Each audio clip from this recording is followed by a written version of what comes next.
नमस्कार दोस्तों, आप सभी का स्वागत है देवेंद्र क्लासेस यूट्यूब चैनल में। आज टॉपिक पर चर्चा करेंगे हम इकोनॉमिक्स।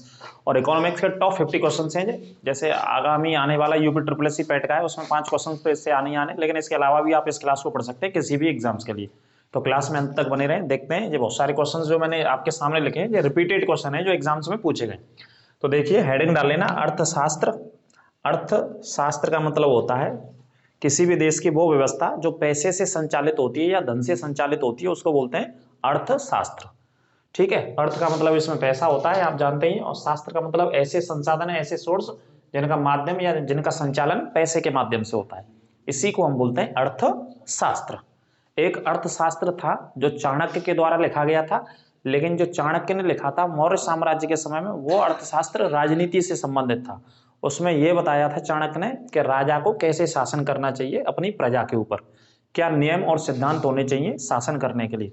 लेकिन जो अब अर्थशास्त्र हम पढ़ रहे हैं, ये वो अर्थशास्त्र पढ़ रहे हैं जो कि किसी एक देश को चलाने के लिए पैसे की या संसाधनों की जो आवश्यकता होती है उसके विषय में हम पढ़ेंगे। तो देखते हैं इंपॉर्टेंट क्वेश्चन है इसमें। तो सबसे पहला पॉइंट हमने लिखा है, भारत की जो अर्थव्यवस्था है वो किस प्रकार की अर्थव्यवस्था है। तो हमारे देश की जो अर्थव्यवस्था है वो कैसी है, मिश्रित अर्थव्यवस्था का उदाहरण है इंडिया का, भारत का। ठीक है, भारत का जो उदाहरण है इकोनॉमी में वो कैसा है, मिश्रित। ये बहुत कॉमन पॉइंट है और रटा होना चाहिए, याद होना चाहिए, दिमाग में छप जाना चाहिए भैया। ठीक है, कैसी अर्थव्यवस्था भारत की, मिश्रित।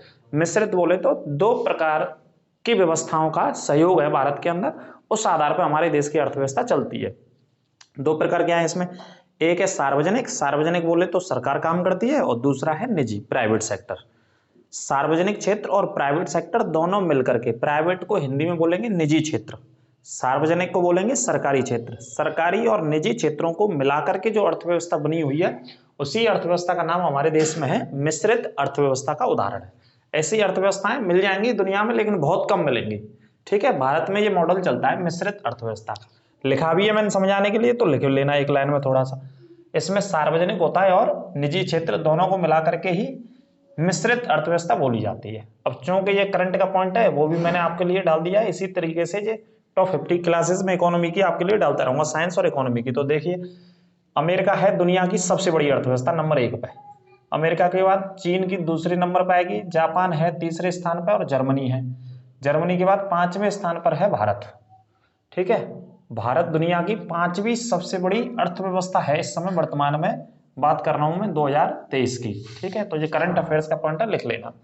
ये इस तरीके के करंट अफेयर्स के पॉइंट आ जाते हैं कि दुनिया की सबसे बड़ी अर्थव्यवस्था बताइए, या भारत का स्थान कौन से स्थान पर, इस तरीके से आ जाता है। तो याद रखिएगा, भारत का स्थान 5वें स्थान पर है। अब एक बैंक आती है, ये बैंक कई बार पूछा गया और कई तरीके से इस बैंक के सारे क्वेश्चन अभी तक एग्जाम्स में पूछ लिए गए। नाबार्ड बैंक को लेकर के प्रश्न कई बार आता है। पहले तो ये समझ लो कि नाबार्ड बैंक जो भारत सरकार ने बनाई, इस बैंक का उद्देश्य था ग्रामीण क्षेत्रों का विकास करना और कृषि का विकास करना। कृषि से संबंधित लोन मिलेंगे और ग्रामीण क्षेत्रों के विकास से संबंधित सरकार लोन प्रोवाइड कराएगी या लोन देगी या ऋण उपलब्ध कराएगी। इससे संबंधित नाबार्ड बैंक का गठन किया गया था। अब सुनिए, नाबार्ड बैंक की स्थापना कब हुई, ये प्रश्न सबसे ज्यादा पूछा गया है। नाबार्ड बैंक की जो नाबार्ड NABARD जो इसके लेटर्स हैं इंग्लिश में, इसकी फुल फॉर्म भी पूछी गई है कई पेपरों में। ठीक है, और नाबार्ड बैंक का संबंध किससे, ये भी पूछा गया है। नाबार्ड बैंक कौन सी समिति के आधार पर स्थापित हुई, ये भी पूछा गया। नाबार्ड बैंक कौन सी पंचवर्षीय योजना में स्थापित हुई, सारे प्रश्न अभी तक पूछे गए और इनसे ही बाहर कोई प्रश्न आपका जाएगा नहीं। इन्हीं पॉइंटों को आप नोट कर लेना। तो कोशिश करते हैं, देखिए इसमें रखे मैंने कुछ प्रश्नों को। तो सबसे पहले मैंने वही पॉइंट लिखा है कि नाबार्ड बैंक का जो संबंध है वो किससे है। तो संबंध क्या है, देखो, कृषि एवं ग्रामीण विकास से संबंधित ये बैंक स्थापित की गई। ज्यादातर ग्रामीण विकास आपको मिलेगा या न मिलेगा, कृषि आपको 110% मिलेगी। नाबार्ड बैंक का संबंध किससे है, एग्रीकल्चर सेक्टर से, कृषि से संबंधित, कृषि को बढ़ावा देने से संबंधित। कृषि का मतलब है किसान, और किसान कहाँ निवास करता है, गाँव में।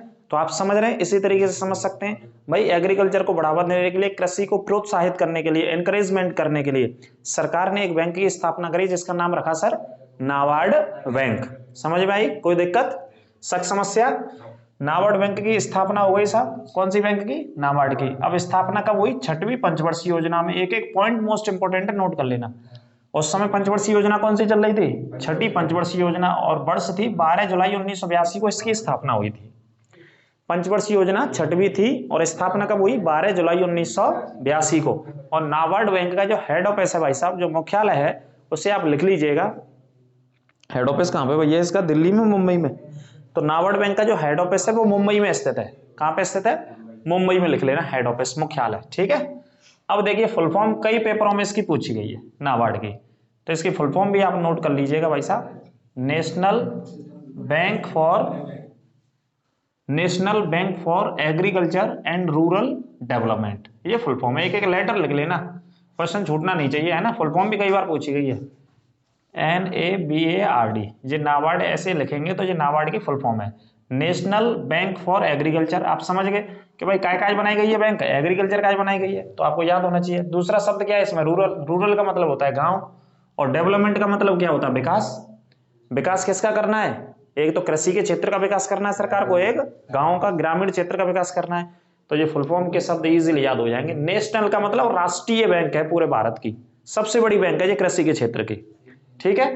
तो इस बैंक की स्थापना होती है 12 जुलाई 1982 को, छठी पंचवर्षीय योजना थी, और एक समिति ने रिकमेंड किया था इसको स्थापित करने के लिए। उस समिति का नाम था शिवरामन समिति, लिख लेना ब्रैकेट में। कौन सी समिति थी? शिवरामन समिति के आधार पर नाबार्ड बैंक की स्थापना की गई। क्लास को ज्यादा से ज्यादा शेयर करते रहें, उस क्लास का रिवीजन भी कराएंगे आपको सारे क्वेश्चंस का। अगला एक प्रश्न कई बार पूछा गया, गरीबी उन्मूलन का नारा कौन सी पंचवर्षीय योजना में दिया गया भारत में? तो गरीबी उन्मूलन का नारा 5वीं पंचवर्षीय योजना में दिया गया। कौन सी पंचवर्षीय योजना में? 5वीं पंचवर्षीय योजना में। उस समय थी प्रधानमंत्री इंदिरा गांधी जी। 1974 में शुरू हुई थी जी, 1974 से लेकर के 1979 तक चलनी थी। भाई 5 साल चलती है हमारे देश में पंचवर्षीय योजना, और पंचवर्षीय योजनाओं को अंतिम रूप कौन देता है? राष्ट्रीय विकास परिषद। कौन देता है? राष्ट्रीय विकास परिषद। और पंचवर्षीय योजना को बनाने का काम कौन करता है? योजना आयोग, जिसका वर्तमान में क्या नाम हो गया? नीति आयोग, जिसकी स्थापना 1 जनवरी 2015 को हुई, लेकिन योजना आयोग 15 मार्च 1950 को बना था। जवाहरलाल नेहरू पहले उसके अध्यक्ष थे। जो भी भारत का प्रधानमंत्री होता है वो इस आयोग का अध्यक्ष होता है। कौन से आयोग का अध्यक्ष होता है भैया? नहीं, योजना आयोग का, ठीक है। तो गरीबी उन्मूलन का नारा दिया गया 5वीं पंचवर्षीय योजना में। इंदिरा गांधी जी प्रधानमंत्री थी। 1974 से 1979 के मध्य तक ये योजना चलनी थी, लेकिन इसी बीच में इंदिरा गांधी जी ने आंतरिक आपातकाल लगा दिया था। तो आंतरिक आपातकाल के बाद फिर लोकसभा के चुनाव हुए, तो सरकार चली गई इंदिरा गांधी की। दूसरी नई सरकार आई, जनता पार्टी की सरकार, उसने इसे रोक दिया पंचवर्षीय योजना को, ठीक है। आपको नारा याद कर लेना है। 5वीं पंचवर्षीय योजना में प्रधानमंत्री कौन थे? इंदिरा गांधी जी थी। उन्होंने ये नारा दिया था 1975 के आसपास, ठीक है, 74-75 में। अब प्रश्न आता है कि भाई भारत की जो अर्थव्यवस्था है वो कितने क्षेत्रों से मिलकर के बनी है? 3 क्षेत्रों से। 3 क्षेत्रों पर डिपेंड करती है जो अर्थव्यवस्था होती है, ठीक है। अब तीनों क्षेत्र ये रहे, एक होता है प्राथमिक क्षेत्र, एक होता है दूसरा द्वितीय क्षेत्र बोलते हैं इसको, एक होता है तीसरा क्षेत्र, ठीक है। किसी भी देश की अर्थव्यवस्था में इसी तरीके से उपक्रम होते हैं जैसा कि हमारे भारत की अर्थव्यवस्था में। पहला कौन सा बोलेंगे हम? प्राथमिक क्षेत्र बोलेंगे, दूसरे को द्वितीय, सेकेंडरी, और तीसरे को थर्ड बोलते हैं, या तृतीय क्षेत्र होता है। अब इनमें से कौन कौन से ऐसे चीजें हैं जो इन तीनों क्षेत्रों के अंतर्गत आती हैं, तो वो आपको याद रखना है। यही उदाहरण करके पूछे जाते हैं। तो देखिए कृषि का कार्य, कृषि से जुड़े हुए जितने भी चीजें, जितने भी फसलें, जितने भी उत्पादन है, सब कौन से क्षेत्र में? प्राथमिक में। खनन की बात हो, ठीक है, वनों की बात हो, या मत्स्य पालन की बात हो, सब कौन से क्षेत्र में शामिल है? प्राथमिक क्षेत्र के अंतर्गत। इन सारी चीजों का जितना उत्पादन होगा, जितना पालन होगा, या जितना भी राजस्व होगा उत्पादन के माध्यम से, वो सब प्राइमरी सेक्टर में शामिल किया जाता है, प्राथमिक क्षेत्र में शामिल किया जाता है, ठीक है। दूसरी बात करें चीनी के उद्योग की बात करें, या गुड़ के उद्योग की बात करें, चीनी और गुड़ किससे बनाए जाते हैं? गन्ने से बनाए जाते हैं, ठीक है। उद्योग की बात कर रहे हैं, लेकिन तब तक गन्ने की फसल खेत में, तो वो प्राइमरी सेक्टर में बात करेंगे, क्योंकि वो कृषि में आएगा। ब्रेड के उद्योग की बात करें, फर्नीचर इससे संबंधित उद्योग की बात करें, या कपड़े उद्योग की बात करें, या लोहे के उद्योग की बात करें, या किसी एल्युमिनियम के उद्योग की बात करें, किसी भी इंडस्ट्री की बात करें जो उद्योग के रूप में काम कर रहा है भारत में, ये सभी उद्योग किस में आते हैं? द्वितीय क्षेत्र में आते हैं, ठीक है। उद्योग लिख लेना सभी के पीछे। तीसरे क्षेत्र में स्वास्थ्य की बात करें, आप बैंकिंग सेक्टर की बात करें, संचार टेलीकम्युनिकेशन की बात करें, ठीक है, टेलीफोन है, मोबाइल है, इनकी बात करें। शिक्षा की बात करें, शिक्षा हम आपको दे रहे हैं, आप प्राप्त कर रहे हैं। होटल की बात करें, या परिवहन की बात करें, एक जगह से दूसरी जगह आप जा रहे हैं, तो इनसे संबंधित जितना भी काम देश के अंदर होता है वो सब कौन से क्षेत्र में शामिल किए जाते हैं? तीसरे क्षेत्र में, तृतीय क्षेत्र में। तो बेसिक तौर पे जब आप इकोनॉमी पढ़ रहे हैं तो ये तीनों क्षेत्र आपको पता ही होना चाहिए कि भाई भारत की जो हमारी अर्थव्यवस्था है वो कितने क्षेत्रों पर काम कर रही है, 3 एरियाज पे, 3 क्षेत्रों से मिलकर के भारत की अर्थव्यवस्था काम करती है। ठीक है, पहला क्षेत्र हो गया प्राथमिक क्षेत्र, दूसरा द्वितीय और तीसरा तृतीय। अब तीनों में कौन कौन से आते हैं, ये कॉमन सेंस की भी बात है, याद भी होने चाहिए, और इधर मैंने बता भी दिया आपको। एक प्रश्न और आ जाता है, निर्माण और विनिर्माण कौन से क्षेत्र का हिस्सा है।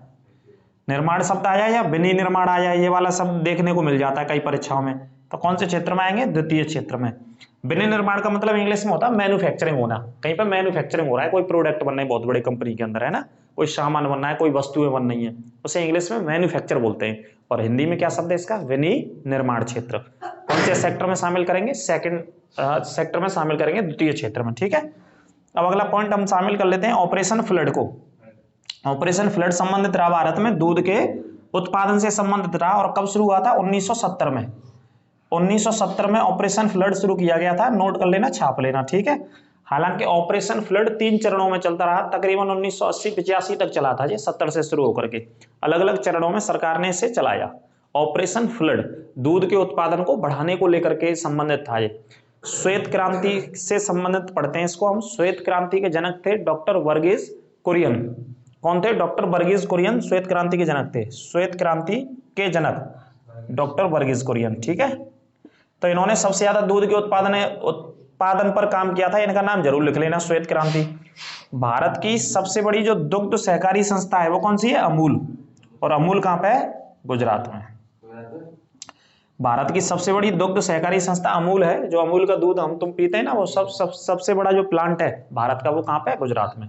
और गुजरात के कौन से शहर में, आनंद शहर में। शहर का भी नाम लिख लेना, गुजरात के आनंद शहर में स्थित है, या आनंद बोलते हैं इसको, वहां पे स्थित है भारत की सबसे बड़ी। अब बात करते हैं विश्व में हरित क्रांति 1960 के दशक में शुरू होती है साहब। ठीक है, विश्व की बात कर रहे हैं, विश्व में हरित क्रांति कब शुरू हो रही है, 1960 के दशक में। इसी हरित क्रांति की वजह से 1970 में नॉर्मन बोरलॉग को नोबेल पुरस्कार दिया गया। कौन सा पुरस्कार दिया गया, नोबेल पुरस्कार। क्योंकि विश्व में हरित क्रांति का जनक किसे कहा जाता है, नॉर्मन बोरलॉग को कहा जाता है। दुनिया में हरित क्रांति का जनक, विश्व में हरित क्रांति का जनक, सबसे पहले हरित क्रांति पे काम करने वाले वैज्ञानिक थे। इसी वजह से 1970 में नोबेल पुरस्कार दिया गया। भारत में हरित क्रांति को पढ़ते हैं हम तो 1966-67 में हरित क्रांति के बारे में भारत में काम हुआ था, और काम करने वाले थे भारत में हरित क्रांति के ऊपर MS स्वामीनाथन, जिनका हाल ही में निधन हो गया है। कौन थे कृषि वैज्ञानिक, MS स्वामीनाथन, जिनका हाल ही में क्या हो गया भैया, निधन। अब भारत में जब हरित क्रांति पे काम किया गया तो वर्ष कौन सी थी, 1966-67। इस समय कोई योजना काम नहीं कर रही थी, प्लान हॉलीडे चल रहा था, वैसे अवकाश योजना चल रही थी। 66-67-68 तक अवकाश योजना रही थी, 69 से पंचवर्षीय योजना अगली शुरू हुई थी। तो हरित क्रांति में कौन सी फसल पे जोर दिया गया, गेहूं पे, चावल पे, ज्वार पर और बाजरा पर। लेकिन आपके लिए एग्जाम में सिर्फ 2 ही फसल आती हैं, 2 में से सिर्फ एक ही सबसे ज्यादा पूछिए, वो है गेहूं। गेहूं का बम्पर उत्पादन, बहुत बड़े पैमाने पर उत्पादन बढ़ा था इस हरित क्रांति के माध्यम से।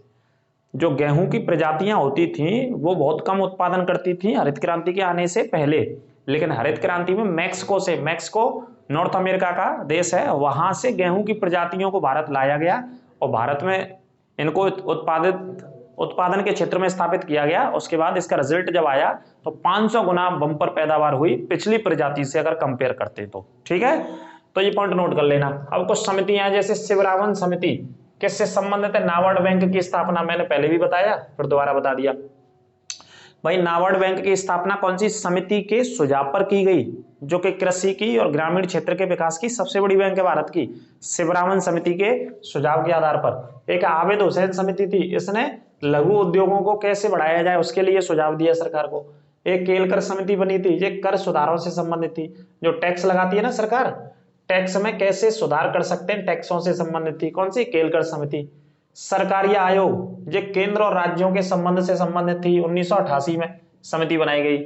सुरेश तेंदुलकर समिति, ये गरीबी रेखा से संबंधित समिति थी। ये कुछ समितियां लिखी है मैंने, मैं हर एक क्लास में आपके लिए समितियों को लेकर के आऊंगा, और एक क्लास स्पेशल समितियों की बनाएंगे, और एक क्लास पंचवर्षीय योजनाओं की स्पेशल बनाएंगे इकोनॉमिक्स में। ठीक है, ये टॉपिक कुछ ऐसे हैं कि एक साथ मैं इनको पढ़ा दूंगा, तो एक जगह से इनको नोट कर लीजिएगा आप। समितियों को बताएंगे जितनी भी इकोनॉमी में बनी है अभी तक, इकोनॉमी से रिलेटेड रही है, अर्थशास्त्र रिलेटेड रही है कहीं ना कहीं, और दूसरा पंचवर्षीय योजना को भी पढ़ाएंगे, है ना। अभी हाल फिलहाल ये कंबाइंड क्वेश्चन है जो एग्जाम्स में पूछेंगे, वो टॉप 50 वो वाले क्वेश्चन है। अब एक पॉइंट आता है 24 जुलाई 1991, वर्ष कौन सी है? 1991 को भारत में एक व्यवस्था लागू हुई जिसका नाम है एलपीजी। एलपीजी का मतलब क्या होता है? एलपीजी का मतलब होता है लिबराइजेशन, लिक्विड पेट्रोलियम गैस होता है एलपीजी का मतलब। जो भैया कह रहा है हमारा गुरुजी, एलपीजी का मतलब होता है लिक्विड पेट्रोलियम गैस, वही सिलेंडर जो किचन में काम करता है। ठीक है, अब है तो वही शब्द, अब बच्चा तो वही समझेगा जिसने नहीं पढ़ा हो, लिक्विड पेट्रोलियम गैस, लेकिन वो पेट्रोल ना बात कर रहे हैं हम, ना लिक्विड की बात कर रहे हो, ना गैस की बात कर रहे हैं हम, है ना। शब्द एक जैसे हैं, लेकिन ये आ चुका है पेपर में, याद रखना। कब की बात है? 1991। तारीख कितनी थी? 24 जुलाई। कौन सी व्यवस्था भारत में आई? एलपीजी। एल का मतलब है लिबरेशन, लिबराइजेशन, लिबराइजेशन का मतलब है खोलना, सीमाओं को खोलना, उदारीकरण करना, लिबराइजेशन। पी का मतलब प्राइवेटाइजेशन, और जी का मतलब ग्लोबल, वैश्विक स्तर पर खोलना। कौन से स्तर पर खोलना? वैश्विक स्तर पर भारत की सीमाओं को खोलना। इस कॉन्सेप्ट को इकोनॉमी में किस नाम से पढ़ा जाता है भैया? इस कॉन्सेप्ट को एलपीजी के नाम से पढ़ा जाता है। लिबराइजेशन का मतलब हो गया खोलना सीमाओं को, ठीक है। लिबरल का मतलब होता है स्वतंत्र करना, वैसे इंग्लिश में अगर आप पढ़ोगे तो। और प्राइवेट का मतलब क्या हो गया? प्राइवेटाइजेशन का मतलब निजी करना। निजी तौर पर भारत के अंदर उस समय की भारत सरकार ने डॉक्टर मनमोहन सिंह वित्त मंत्री थे और नरसिम्हा राव प्रधानमंत्री थे 1991 में। इस व्यवस्था को लाने वाले दोनों लोग थे, लेकिन मुख्य काम किया था वित्त मंत्री डॉक्टर मनमोहन सिंह जी ने, ठीक है। वो वित्त मंत्री थे, मिनिस्टर ऑफ फाइनेंस थे, उन्होंने ही काम किया था इस योजना पर। तो निजी भारत के अंदर उद्योगों को या प्राइवेट जो व्यवसाय होते हैं उनको बढ़ावा दिया गया इस योजना के तहत, ठीक है। विदेशी व्यापार के लिए तो खोला गया सीमाओं को, लेकिन भारत के अंदर भी बढ़ावा दिया गया बहुत बड़े पैमाने पर, पर्यावरण को अनुकूल बनाया गया। तो लिबराइजेशन, प्राइवेटाइजेशन और ग्लोबल, इसकी फुल फॉर्म ये होती है, ठीक है। फुल फॉर्म भी आ जाए तो याद रखना भैया, लिक्विड पेट्रोलियम गैस मत लगा देना, इस पद्धति को लागू किया गया। दूसरा शब्द उदारीकरण आ जाए या वैश्वीकरण आ जाए या भूमंडलीकरण, इसी व्यवस्था को 1991 में लागू किया गया। इन शब्दों को अलग अलग परिप्रेक्ष्य में अलग अलग अर्थशास्त्रियों ने लिखा है एलपीजी वाले सिस्टम को। अब आपसे अलग अलग परीक्षा में पूछा कि भाई भारत में उदारीकरण कब लागू हुआ, तो आंसर क्या आएगा? 1991। भारत में वैश्वीकरण की जो नीति थी वो कब आई? 1991 में आई। या भारत में भूमंडलीकरण की नीति कब आई? तो 1991 आएगा। मैंने तीनों शब्द ही आपको बता दिए, तीनों का संबंध उसी से, ठीक है। तो तीनों शब्द किससे संबंधित है? उदारीकरण से, सीमाओं को खोलने से, विदेशी व्यापार को बढ़ाने से। एक पॉइंटर लिख लेना सरल ब्रैकेट में, विदेशी व्यापार को बढ़ाया गया, प्रोत्साहन दिया गया कि ज्यादा से ज्यादा भारत में क्या आना चाहिए? विदेशी व्यापार आना चाहिए, जिससे कि भारत की अर्थव्यवस्था दूसरे देशों के समकालीन हो जाए, ज्यादा से ज्यादा लोगों को रोजगार मिल सके, है ना। जैसे अब दुनिया भर की कंपनियां भारत में है कि नहीं है? आप देखोगे, अगर मैं बात करूं वीवो की बात करूं या जितने भी चाइनीज कंपनी के फोन है, अब ये चाइना से थोड़ी नहीं आते हैं। चाइना की कंपनी ने भारत में हमारे यहाँ स्टोर लगा रखे हैं, बड़े बड़े प्लांट लगा रखे हैं। अब वो फोन कहाँ पे बनते हैं? भारत में ही बनते हैं। अब सब तो कंपनी के लोगों को वहां से नहीं लाए होंगे, नौकरी कहाँ के लोगों को मिल रही है? इनसे भारत के लोगों को नौकरी मिल रही है, तो रोजगार मिल रहा है कि नहीं मिल रहा है? तो रोजगार मिल रहा है, और जितनी भी आय होती है उससे भी भारत की अर्थव्यवस्था में फायदा मिलता है बहुत बड़े पैमाने पर। तो इस वजह से 1991 में भारत की सीमा को खोला गया कि भाई विदेशों से जितने भी बड़ी बड़ी कंपनियां हैं वो आएं और भारत में अपने प्लांटों को लगाएं और भारत में उत्पादन करें और लोगों को रोजगार दें। जैसे आईफोन, सबसे महंगा फोन आजकल की डेट में दुनिया का, तो आईफोन कहाँ पे बनता है? आईफोन की जो वो फैक्ट्री है या आईफोन जो स्टार्ट हुआ वो कहाँ से? अमेरिका से। अमेरिका की मैन उसकी कंपनी है, अमेरिका पर अथॉरिटी है आईफोन की, ठीक है। लेकिन अमेरिका से जाकर के दुनिया के अलग अलग देशों में आईफोन ने अपने स्टोर खोले हुए हैं। ऐसा नहीं कि अमेरिका की सप्लाई है रही है विश्व का, ऐसे कर भी नहीं पाता अमेरिका जीवन में कभी। अब इंडिया में भी स्टोर खोल दिया है, इंडिया में दो जगह स्टोर खोल दिया है, पहला बंगलौर में खोला, एक मुंबई में खोल दिया है आईफोन का। तो ये बड़े बड़े स्टोर हो गए। अब भारत के जितने भी शहरों में आईफोन आ रहे हैं, जैसे आप चला रहे हैं या कोई और भी लोग चला रहे हैं, बहुत सारे लोग चला रहे हैं, तो वहीं से डिस्ट्रीब्यूशन हो रहा है पूरे इंडिया में। तो इसी प्रकार से विदेशी व्यापार या विदेशी कंपनियां भारत में आए और भारत की अर्थव्यवस्था को बढ़ाएं, इस वजह से इस सिस्टम को, इस व्यवस्था को लागू किया गया। उदारीकरण नामक व्यवस्था को लागू करने का अगर श्रेय की बात करें तो किससे जाएगा? डॉक्टर मनमोहन सिंह जी को जाएगा। लेकिन आपसे प्रधानमंत्री पूछ लिया जाए कि इस समय प्रधानमंत्री कौन थे, तो प्रधानमंत्री थे नरसिम्हा राव। उस पॉइंट को नोट कर लेना ब्रैकेट में, ठीक है। और वित्त मंत्री वो थे। अगला पॉइंट है योजना आयोग की स्थापना। योजना आयोग की स्थापना हुई 15 मार्च 1950 को। किसकी सिफारिश पर? कैबिनेट की सिफारिश पर इसकी स्थापना की गई थी। कैबिनेट की सिफारिश पर, या एक और पॉइंट लिख लेना, केसी नियोगी की सिफारिश पर।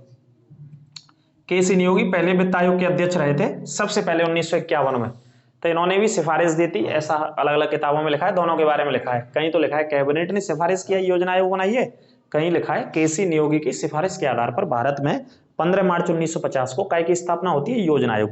योजना आयोग एक गैर संवैधानिक संस्था है भैया। कैसी संस्था है? गैर संवैधानिक संस्था है। योजना आयोग का संविधान में कहीं भी उल्लेख नहीं है। और योजना आयोग का अध्यक्ष कौन होता है? जो भारत का प्रधानमंत्री होता है वही योजना आयोग का अध्यक्ष होता है। इस पॉइंट को भी याद रखना, ठीक है। तो योजना आयोग योजना बनाने का काम करता है, नाम से ही समझ रहे हैं आप। इसका नाम बदल के क्या कर दिया सरकार ने? नीति आयोग। और नीति आयोग की स्थापना कब कर दी मोदी जी ने? तो नीति आयोग की स्थापना कर दी 1 मार्च या जनवरी, 1 जनवरी 2015 को। 1 जनवरी 2015 को नीति आयोग की स्थापना कर दी, इसका नाम बदल गया है ना। अब नीति और योजना में कोई अंतर तो है नहीं, लेकिन सरकार ने नाम बदल दिया था, बस गवर्नमेंट ने नाम बदल दिया। योजना बनाने के काम करता है ये विभाग, इसका अध्यक्ष प्रधानमंत्री होता है, ठीक है। इस पॉइंट को आप याद रखना। आगे बात करते हैं राष्ट्रीय विकास परिषद। राष्ट्रीय विकास परिषद की स्थापना 6 अगस्त को हुई थी और वर्ष कौन सी थी? 1952। राष्ट्रीय विकास परिषद, राष्ट्रीय विकास परिषद के भी अध्यक्ष कौन होते हैं? भारत के प्रधानमंत्री। और राष्ट्रीय विकास परिषद के जितने भी हमारे भारत के मुख्यमंत्री हैं सभी इसके सदस्य होते हैं भाई साहब, ये पॉइंट और नोट कर लेना अलग से। राष्ट्रीय विकास परिषद के सभी राज्यों के मुख्यमंत्री कौन होते हैं? सदस्य होते हैं। और अध्यक्ष कौन होते हैं? भारत के प्रधानमंत्री। और इसमें जो नीति आयोग वाले जो व्यक्ति रहते हैं सीईओ, वो भी इसी के अंतर्गत काम करते हैं, है ना। अब मुख्यमंत्री क्यों होते हैं? इसकी दिल्ली में जब भी बैठक होती है, साल में 2 बार हो या साल में 1 बार हो, तो सारे राज्यों के मुख्यमंत्री आते हैं, और जहां मुख्यमंत्री नहीं है वहां के उपराज्यपाल आते हैं केंद्र शासित राज्यों के।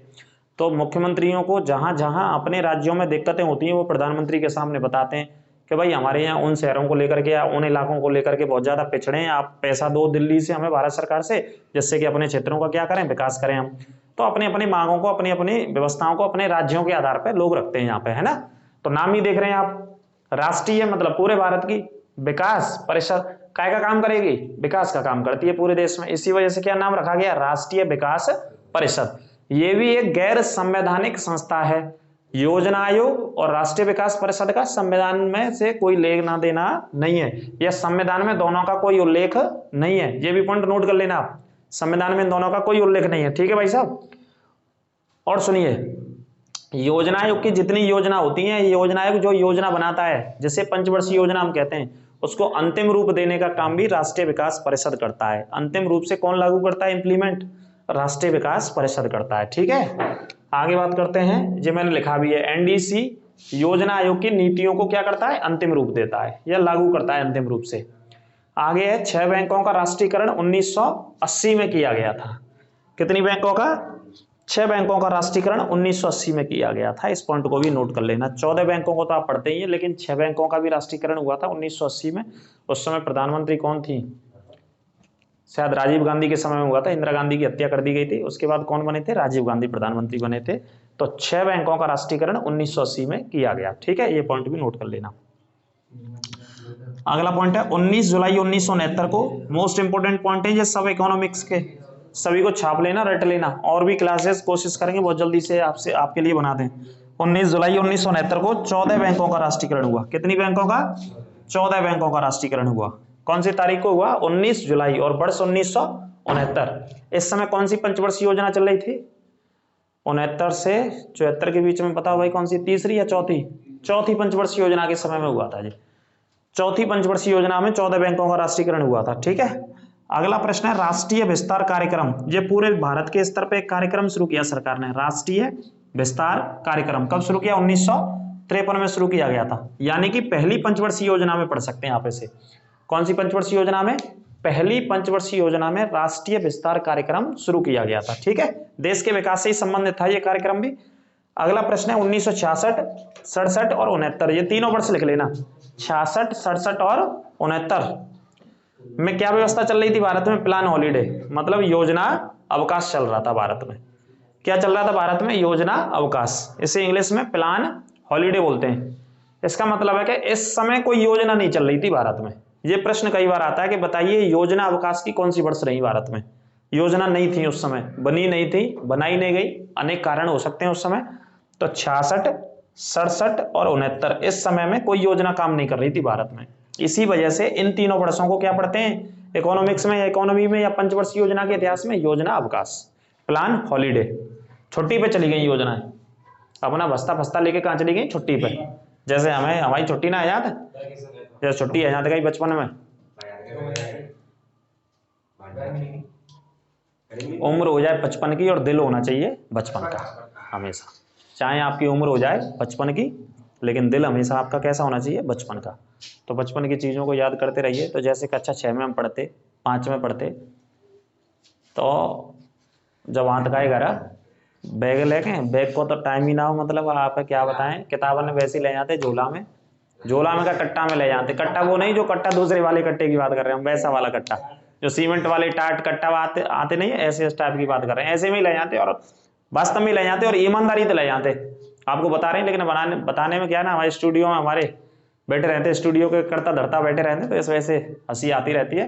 तो भैया बात समय पे हम जब पढ़ के आते गए स्कूल से, छुट्टी होते गई, कब को तो भाग ही थे, क्योंकि पूरे घंटा लेवे की हिम्मत नहीं रहती। को संजा तक बैठो रहेगा 4 बजे तक, है ना। तो पहले ही विदाई आते स्कूल से, तो विदाई आते तो तमाम धूल मट्टी में पूरे आते, नागो पानी भर रहा तो वहां सर में पानी में और पाम देते जितने पाम दे सकते। तो ये बच्चे की क्या होती है? प्रकृति होती है। हम जैसा करके आए, हमारी बात आने वाले भी बच्चे ऐसा करके आए, हमसे पहले जाने वाले भी बच्चे ऐसे करके आए। ये साइकोलॉजी होती है बच्चे की, प्रकृति होती है कि बच्चा जब स्कूल से छुट्टी बीतेगा, कहीं पानी पर रखा होगा बारिश के समय में या कहीं कचोरा होगा, तो वो आनंद जरूर लेगा वहां में, तब जाके घर जावे वो पूरा भूत बन के, हम भूत ही बन के आते। तो छुट्टी को मतलब वो होता है। ऐसी ये छुट्टी पे चली गई योजनाएं। तो इस समय योजनाओं का छुट्टी पर कार्यकाल था। तो प्लान हॉलीडेज को पढ़ लेते हैं ना, 1966, 67 एंड 69 को याद रखिएगा, रट लेना जाके चक्कर में। तो हमने तुम्हें वो बता दी अपनी स्कूल टाइम की बात, और वास्तव में धूल में पढ़े हैं, मट्टी में पढ़े हैं, ऐसी बात ना है। और धूल मट्टी में पढ़ के आपको हम पढ़ा रहे हैं और कोशिश कर रहे हैं और पढ़ाएंगे, चिंता ना करो आप। तो मेहनत बहुत जरूरी है सभी के लिए। 1978 और 79 में अगर बात करें, ये प्रश्न भी पूछा जाता है 78 और 79 का। 78 और 79 में भारत में एक योजना चल रही थी जिसका नाम था अनवरत योजना। कौन सी योजना? अनवरत। और कौन सी पार्टी ने शुरू करी? जनता पार्टी के द्वारा इस योजना को लागू किया गया। इंग्लिश में इस योजना का नाम लिख लेना, रोलिंग प्लान। जनता पार्टी ने इसको क्या नाम दिया? रोलिंग प्लान, या हिंदी में अनवरत योजना। इंदिरा गांधी जी के बाद इसे नाम दे दिया था, क्योंकि इंदिरा गांधी की सरकार चली गई, आंतरिक आपातकाल उन्होंने लगा दिया था भाई साहब। 75 से 77 तक 21 महीने तक आंतरिक आपातकाल चला। उसके बाद चुनाव हुए थे, आम चुनाव। ये सरकार हार गई इंदिरा गांधी जी की, जनता पार्टी की सरकार आई। पहले प्रधानमंत्री मोरारजी देसाई बने, दूसरे प्रधानमंत्री चौधरी चरण सिंह जी बने थे। तो उसी समय जो योजना 78-79 में चलाई गई वो अनवरत योजना इन्होंने चलाई थी, है ना। प्रोफेसर थे, उन्होंने इसका सुझाव दिया था। वैसे गुनार मिडल नामक एक अर्थशास्त्री थे, उन्होंने सुझाव दिया था इस योजना को चलाने का, ठीक है। अगला पॉइंट है नरीमन समिति। एक समिति थी नरीमन समिति, जिसने स्थापना 1969 में की स्थापना करी, लीड बैंकों की स्थापना करी। लीड बैंकों की स्थापना इनकी समिति पे की गई। एक बैंक का प्रकार था जिसको लीड बैंक के नाम से जाना गया। चौथी पंचवर्षीय योजना 1969 से 1974 तक चली भारत में। चौथी पंचवर्षीय योजना कब चली? 1969 से लेकर के 1974 तक चली थी। इस समय प्रधानमंत्री थी भारत की इंदिरा गांधी जी। चौथी पंचवर्षीय योजना। अब चौथी पंचवर्षीय योजना का उद्देश्य क्या था? आत्मनिर्भरता की प्राप्ति करना। किसकी प्राप्ति करना था? आत्मनिर्भरता की प्राप्ति। तीसरी पंचवर्षीय योजना 1961 से 1966 तक चली थी। इसका मॉडल था सुखमय चक्रवर्ती। तीसरी पंचवर्षीय योजना कौन से मॉडल पर आधारित थी भाई साहब? सुखमय चक्रवर्ती के नाम से, और एक और व्यक्ति थे इनके साथ, वैसे ये बहुत फेमस है, बहुत इंपॉर्टेंट है यही नाम, सुखमय चक्रवर्ती के मॉडल पर आधारित थी। कौन सी योजना? तीसरी पंचवर्षीय योजना 1961 से 66 तक चली थी। अब पूछा जाता है कि इनमें से कौन सी पंचवर्षीय योजना असफल हो गई थी? प्रश्न आता है कई बार, कमेंट में आप जवाब दीजिएगा, कौन सी पंचवर्षीय योजना असफल हो गई। उसके बहुत सारे कारण हैं, बहुत सारे कारणों में से एक बहुत प्रमुख कारण है, इस वजह से वो असफल हो गई। पंचवर्षीय योजना कितने साल के लिए चलती है? 5 वर्ष के लिए। आपके लिए ऑप्शन आएगा पहली पंचवर्षीय योजना, दूसरी पंचवर्षीय योजना, तीसरी या चौथी। इनमें से कौन सी पंचवर्षीय योजना ऐसी थी जो असफल हो गई? तो आप यहाँ पे लॉजिक लगाएंगे, लॉजिक तब लगाएंगे तब आपको पता होगा, तब आपको ज्ञान होगा, तब आप वहां तक पहुंचेंगे आंसर देने तक। तो तीसरी पंचवर्षीय योजना थी जो 1961 से 66 तक चली। यही योजना क्या हो गई, असफल हो गई थी। क्यों असफल हो गई, इसका कारण सुन लो, आप ब्रैकेट में लिख लेना। कब से कब तक चली है, 61 से 66 तक। तो देखिए इसी पंचवर्षीय योजना के दौरान भारत ने 2 युद्ध लड़े थे। भारत सरकार ने कितने युद्ध लड़े, 2 युद्ध। एक लड़ा था 1962 में चीन से, तो कौन सी पंचवर्षीय योजना थी, तीसरी पंचवर्षीय योजना थी, क्योंकि 61 में शुरू हो गई, तो चीन से युद्ध लड़ा। इसके बाद जो दूसरा युद्ध लड़ा भारत सरकार ने क्या कहेंगे, भारत सरकार नहीं लड़ती है, लेकिन उस समय जो भारत सरकार थी उसी के ऊपर आना है सारी चीजें। तो युद्ध तो सेनाएं लड़ती हैं जो बॉर्डर पर रहती हैं हमारी, है ना। दूसरी जो युद्ध था वो था 1965 का। 1965 की लड़ाई किससे लड़ी, पाकिस्तान से। तो 2 युद्ध हो गए पंचवर्षीय योजना में, 2 युद्ध हो गए। तो जो पैसा एक बहुत बड़ा रहता है देश को चलाने के लिए, देश के आर्थिक तंत्र को स्थापित करने के लिए, वो पैसा कहाँ पे खर्च कर दिया गया, सेना के ऊपर, सेना के हथियारों के ऊपर खर्च हो गया। तो युद्ध होने की वजह से किसी भी देश की अर्थव्यवस्था बहुत नीचे चली जाती है। इस वजह से तीसरी जो पंचवर्षीय योजना 1961 से 66 तक थी वो असफल हो गई। और फिर 66 के बाद 1966, 67, 68 इन 3 वर्षों में कोई भी पंचवर्षीय योजना नहीं बनी। और इसी वर्षों में 66 और 67 में ही भारत में हरित क्रांति का शुभारंभ होता है। और हरित क्रांति के जनक थे MS स्वामीनाथन। और हरित क्रांति पर पश्चिमी उत्तर प्रदेश, पंजाब, हरियाणा, राजस्थान इन राज्यों में काम किया गया था, खासतौर पर गेहूं के उत्पादन को लेकर, गेहूं और चावल के उत्पादन को लेकर के बहुत बड़े पैमाने पर काम हुआ था। तो ये पहली क्लास थी इकोनॉमी की हमारी। इसी प्रकार से आपको क्वेश्चन सारे मिल जाएंगे, है ना। टॉप 50 का भी पढ़ाएंगे और टॉपिक भी पढ़ाएंगे, आप चिंता ना करो। अभी तो टॉप 50 में कोशिश कर रहा हूँ, आप इन क्लासों को देख लेंगे, इनके नोट्स बना लेंगे, तो यहीं से क्वेश्चन आपके तैयार हो जाएंगे। चूंकि ऐसा देखने में मुझे रहता है जैसे मैं आपके लिए पढ़ा रहा हूँ, आप कोई भी वनडे एग्जाम पुलिस का दोगे या दिल्ली पुलिस का दोगे या कोई और भी देंगे, तो इकोनॉमी के क्वेश्चन बहुत रेयर कंडीशन में 1 आध 2 देखने को मिल जाते हैं। वहाँ पे 1 आध 2 मुश्किल से 3 मिल जाएंगे। ज्यादातर जो पार्ट रहता है वो ज्योग्राफी से पूछ लेगा, या हिस्ट्री से पूछ लेगा, या संविधान से पूछ लेगा, करंट अफेयर से पूछ लेगा यूपी में, और यूपी स्पेशल से पूछ लेगा। तो इस वजह से ध्यान नहीं था, लेकिन हमारा काम है पूरा पढ़ाना। तो पूरे टॉप 50 के आपको प्रैक्टिस कराएंगे, जितने भी 1999 से लेकर के अभी तक के SSC घटना चक्र से सवालों को कराएंगे आपको। और घटना चक्र PCS स्तर की जो होती हैं, जितने भी इकोनॉमिक्स से पूछेंगे उनको आपको सॉल्व कराएंगे। तो आप इन क्लासों को तैयार करो, टॉपिक भी बहुत जल्दी आपके लिए पढ़ाएंगे। इसी तरीके से चैनल के साथ जुड़े रहिए। सभी को राधे राधे, नमस्कार।